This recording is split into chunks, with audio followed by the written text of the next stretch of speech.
ល្អល្អគ្រប់យ៉ាងដែលយើងសាងជាមួយគ្នាវាបានធ្វើឲ្យយើងសប្បាយតែពេលនេះឲ្យទឹកភ្នែកពេលនឹកឃើញរឿងទាំងឡាយអ្វីអ្វីបានคล้ายជាស្រមោលទៅហើយស្រឡាញ់គ្នាជាច្រើនឆ្នាំយើងនៅចាំភ្នែកស្រង់ស្នេហ៍បដូរចិត្តស្មោះគ្មានលាក់អន់ចិត្តតិចតួចរួយក៏ត្រូវគ្នាវិញហើយចឹងអត់អន់ឲ្យគ្រប់បញ្ហាហើយរវាយស្រឡាញ់បងមុនតែអូនទៅរៀបការនាងក្រៅគេមកក្រោយតែគេបំពេញចិត្តគ្រួសារទឹកភ្នែកលាបងរយយប់សូមបញ្ចប់ត្រឹមនាមសង្សារអូនរៀបការធ្វើចិត្តគេយល់អូនមិនទ្រពស្រឡាញ់បងសំឡាញ់បងគុំទុនខ្សាងអូនចង់ឲ្យរឹងមាំចេះថែខ្លួនឯងហើយកុំផ្ដាច់ការទាំងតងអូននឹងបងរាប់គ្នាដូចដែរតែអនុសាអូនសុំបងយកទៅជា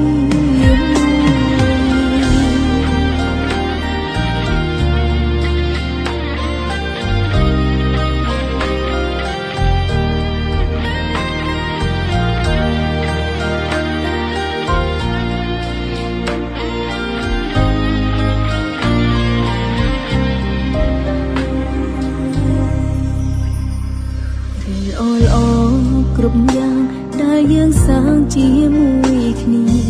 វាបានធ្វើឲ្យយើងសប្បាយតែពេលនេះឲ្យទឹកភ្នែកពេលនឹកឃើញរឿងទាំងឡាយអ្វីអ្វីបានคล้ายជាស្រមោលទៅហើយស្រឡាញ់គ្នាជាច្រើនឆ្នាំយើងនៅចាំភ្នែកស្រង់ស្នេហ៍បដូរចិត្តស្មោះគ្មានលាក់អន់ចិត្តតិចតួចរួយក៏ត្រូវគ្នាវិញហើយចឹងអត់អន់ឲ្យគ្រប់បញ្ហាហើយរវាយស្រឡាញ់បងមុនតែអូនទៅរៀបការនាងក្រៅគេមកក្រោយតែគេបំពេញចិត្តគ្រួសារទឹកភ្នែកលាបងរយយប់សូមបញ្ចប់ត្រឹមនាមសង្សារអូនរៀបការធ្វើចិត្តគេយល់អូនមិនទ្រពស្រឡាញ់បងសំឡាញ់បងគុំទុនខ្សាងអូនចង់ឲ្យរឹងមាំចេះថែខ្លួនឯងហើយកុំផ្ដាច់ការទាំងតងអូននឹងបងរាប់គ្នាដូចដែរតែអនុសាអូនសុំបងយកទៅជាមួយហើយរវាយស្រឡាញ់បងមុនតែអូនទៅរៀបការនាងក្រៅគេមកក្រោយតែគេបំពេញចិត្តគ្រួសារ